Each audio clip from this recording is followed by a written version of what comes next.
안녕하세요. 오늘은 가능성이 여전히 충분한 우리가 기대해 볼 만한 최상의 시나리오를 말씀을 드리면서 일론이 이번에도 사용하게 될 극약 처방에 대한 이야기도 말씀드리겠습니다. 저는 최근에 테슬라의 주가 흐름에 크게 관심이 없다고 말씀을 드렸죠. 물론 15%의 폭락 이후에 반등을 하는 좀 긍정적인 모습은 보여주고 있지만은 여전히 15%가 넘어갔던 그 폭락의 어떤 그 만의 부분을 4일 거래일 동안에도 다 채워주지 못했습니다. 그래서 테슬라 주가는 여전히 매우 약하게 흘러가고 있다. 그래서 매크로 환경이 무너지면 또다시 속절없이 무너질 수밖에 없는 지금의 상황이다. 이렇게 판단하고 있는데요. 하지만 앞으로 벌어질 상황에 대해서는 반전의 드라마가 충분히 가능하다 생각을 하고 있는데요.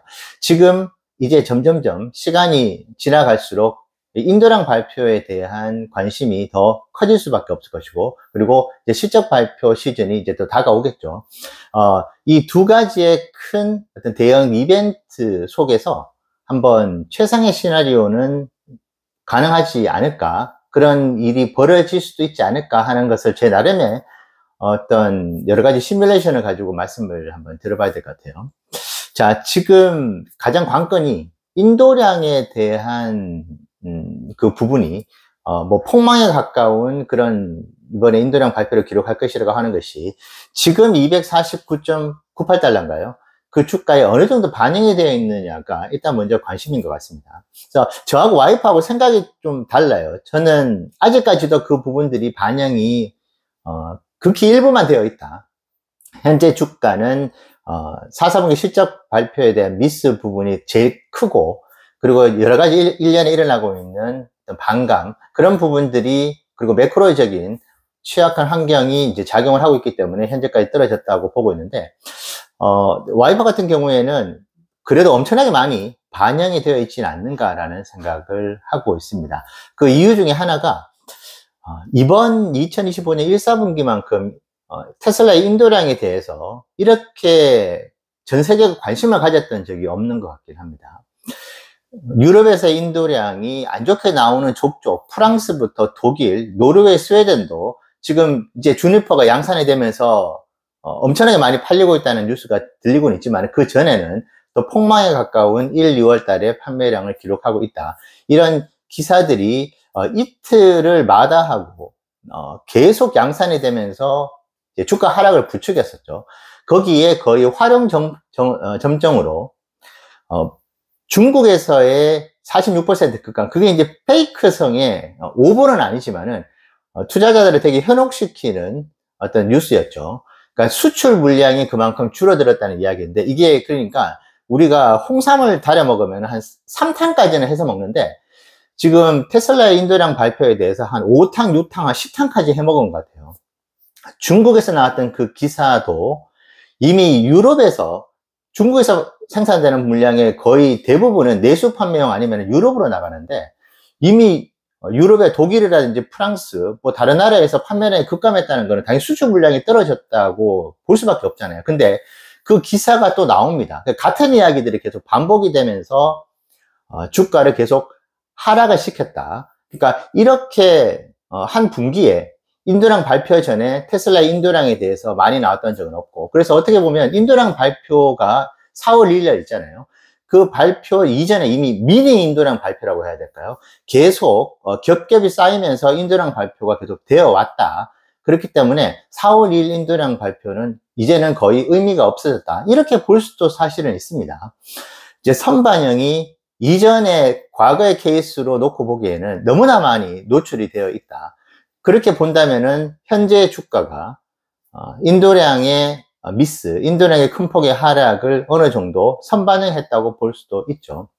근데 일단 제 경험에 의하면은 그럼에도 불구하고 인도량이 안 좋게 나올 것이라고 하는 이야기들, 그리고 그런 컨센서스가 이루어지면은 인도량 발표 전까지 주가는 하락을 하는 그 선반영이 되고, 그리고 발표가 났는데 기대에 부응을 한다 하더라도 추가로 하락하거나, 기대에 부응을 못하는 경우에는 주가가 더 하락을 하고, 기대에 만족을 시켰다 하더라도 테슬라가 이제 예전에 성장만큼은 이루어지지 못했다는 식으로 또 이야기를 합니다.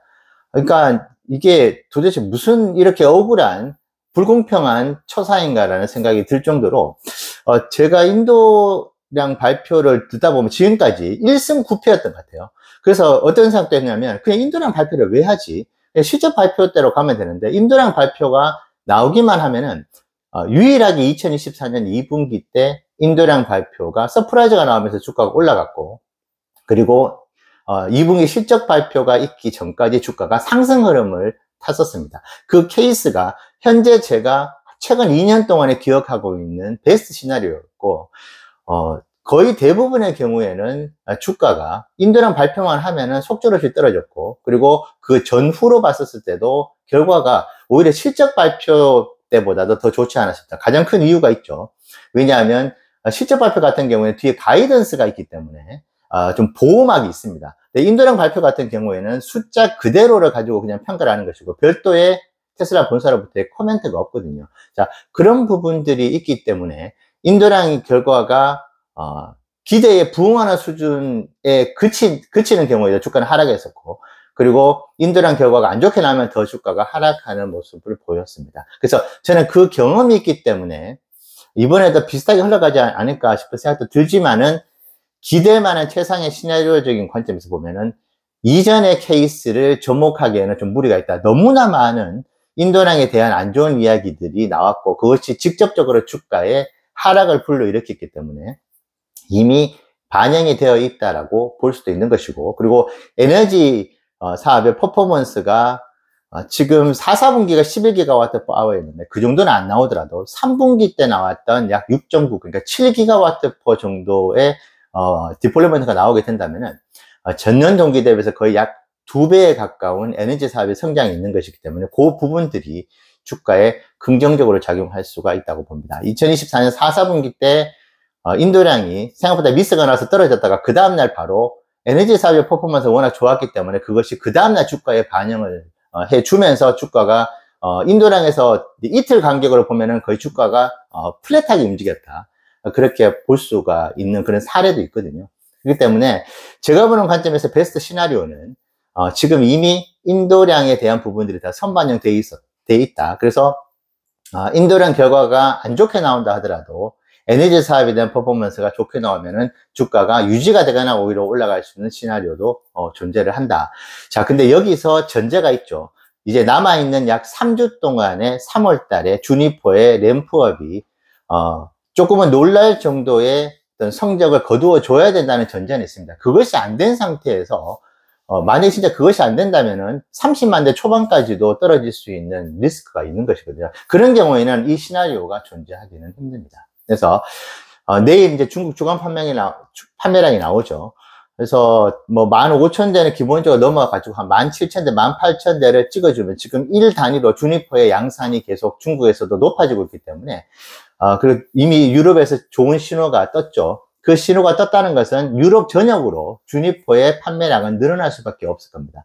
그 패턴을 이전에도 그래서 보여왔었기 때문이죠. 자, 그렇다면은 이런 3월 달에 퍼포먼스가 긍정적으로 나와가지고 시장에서 조금 기대하지 않았던 그런 부분들이 오히려 서프라이즈로 발현이 될 수 있잖아요. 오히려 더 좋은 결과가 나왔을 경우에 그 시나리오를 우리가 기대해 볼 수 있을 것 같고, 38만 6,800대 보다는 아니더라도 36만 대가 넘어가고, 베스트 케이스는 저는 37만 대가 넘어가주는 그런 이야기가 나오게 되면은 이런 심리도 있을 것 같아요. 와, 1월, 2월 달에 저렇게 폭망을 하고, 그리고 개점 휴업 상태로 가장 잘 나가는 주력 라인이 판매가 되지 않았는데, 그리고 그런 엄청나게 많은 일들이, 부정적인 이야기들이 그렇게 나와가지고 거의 보이콧 수준의 어떤 그런 상황을 2달 동안이나 이제 겪었는데, 그럼에도 불구하고 작년도와 이렇게밖에 차이가 안 나는 거야. 와, 정말 테슬라가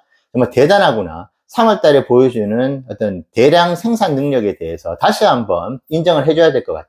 자, 이런 분위기가 이제 나오게 된다면은 주가에 좀 긍정적인 요소로 작용할 수 있을 것이라고 봅니다. 자, 다음 쪽으로는 이제 그 다음은 이제 실적이 이제 발표가 되죠. 4월 29일, 4월 22일, 4월 17일 뭐 여러 가지 이야기했는데, 가장 베스트는 최대한 실적 발표가 일찍 나오는, 지금 29일 날에 발표가 된다고 하면은 4월 2일 날 인도량 발표 이후에 거래일 동안에 거의 20일 동안 더 기다려야 되는데 되게 안 좋은 추억이 있죠. 24년 1사분기 때 138.8달러까지 떨어졌었던 게 인도량 발표가 있고 난 뒤에 실적 발표를 기다리면서 그 불안감, 지금 1분기 실적이 좋지 않을 것이라고 다들 우려를 하고 있기 때문에 그 우려감을 줄 수 있는 기간이 많으면 많을수록 테슬라 주가는 계속 빠질 수가 있고, 저는 최상의 시나리오가 존재하지만은 이 기간이 너무 길고 그때 매크로까지 안 좋으면은 200달러도 무너지고 자칫 160달러까지도 무너질 수 있는 그런 상황.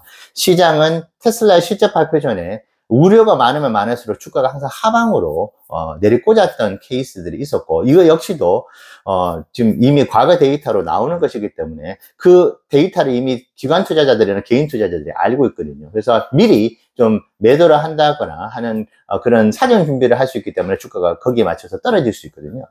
그래서 그런 부분들이 조금 우려가 되는 요소이긴 한데, 제가 앞서 말씀드린 일론이 극약 처방을 하는 방법을 알고 있습니다. 그도 주가가 하염없이 너무 떨어지는 것을 방어하는 그 나름의 스킬이 있었고 실제로 그것을 발휘를 했었거든요. 그것이 2024년 1분기 때 실적이 미스가 나와가 일시적으로 떨어졌으면 주가 그대로 폭등을 하는 일이 벌어졌었는데, 그때 이제 로보택시에 대한 그 PPT 장표에다가 지도, 로보택시를 의미하는 그 지도와 관련되어 있는 이미지를 업로드를 해서 띄웠었죠. 그것이 심리를 크게 올리면서, 투자 심리를 올리면서 주가가 급반등을 했었습니다. 실적이 미스가 났더라도. 그리고 2024년 4분기 때도 실적이 너무나 안 좋았는데, 저는 아무것도 이번에 안 내놓은 줄 알았는데, 보니까 선착장이죠. 이제 모델 Y를 이제 선적을 하는, 모델 3부터 해서 선적을 할 때 그것이 로보택시로 운전을 하지 않는 자동으로 갔던 그것을 이미지로 동영상으로 이번에 또 보였었죠. 자, 그것이 주가를, 물론 임시방편이었죠. 일시적으로나마 실적 시즌에는 주가를 방어하고 오히려 소폭 상승하게 해주는 역할을 했었습니다. 자, 일론이 테슬라 주가가 이번에 만약에 이미 재무제표를 볼 거 아니에요. EPS가 0.45달러의 작년 성적이었는데 이번에 0.52달러로 컨센서스가 오히려 지금 올라가 있더라고요. 그것도 조금 우려가 되긴 합니다. 지금 인도량부터 해서 지금 이번에 모델 Y 기존 모델들을 되게 싼 가격에 팔았기 때문에 EPS가 0.52달러까지 나오기가 쉽지 않은데, 그럼 전년 동기 대비해서 15%가 올라가는 거잖아요. 근데 어쨌든 그런 미스가 나오더라도 일론이 이번에는 모델 2에 대한 이야기를 꺼내거나 거기에 대한 이미지를 놓는다든지, 왜냐하면 그렇게 미래에 매우 희망을 주는 무언가를 꺼내놓을 경우에 주가가 보호를 받았다는 걸 알고 있기 때문에 이번에도 저는 그것을 이제 극약 처방이라고 이야기를 하죠. 물론 올해같이 그냥 정말 말 그대로 임시방편으로 끝날지는 모르겠는데, 모델 2부터 해서 아마 로보택시에 대해서 더 업데이트된 이야기들이 고객들에게 이제 주주들에게 어필할 수 있는 이야기들이 있다면은 그 부분들을 좀 적극적으로 이미지화해서 활용하지 않을까 싶습니다. 자, 그럴 경우에 테슬라 주가는 실적 시즌 오히려 방어를 받았었고, 그리고 실적 시즌만 되면은 주가가 떨어졌었죠. 하지만 2024년도 1사분기부터 4사분기를 놓고 보면은 승패 기준으로 보면은 3승 1패였습니다.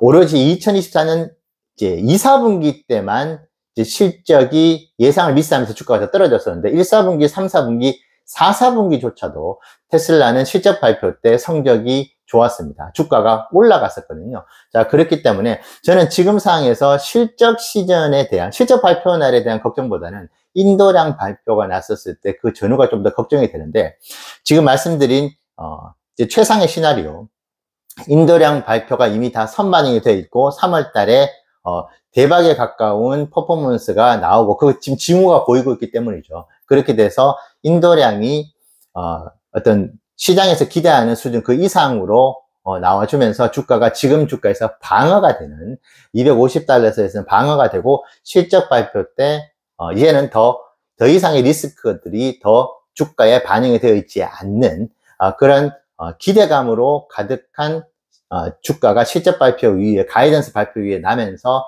270에서 280달러를 한번 돌파해주는 그런 시나리오가 제가 보는 관점에서의 최상의 시나리오라고 할 수 있겠습니다.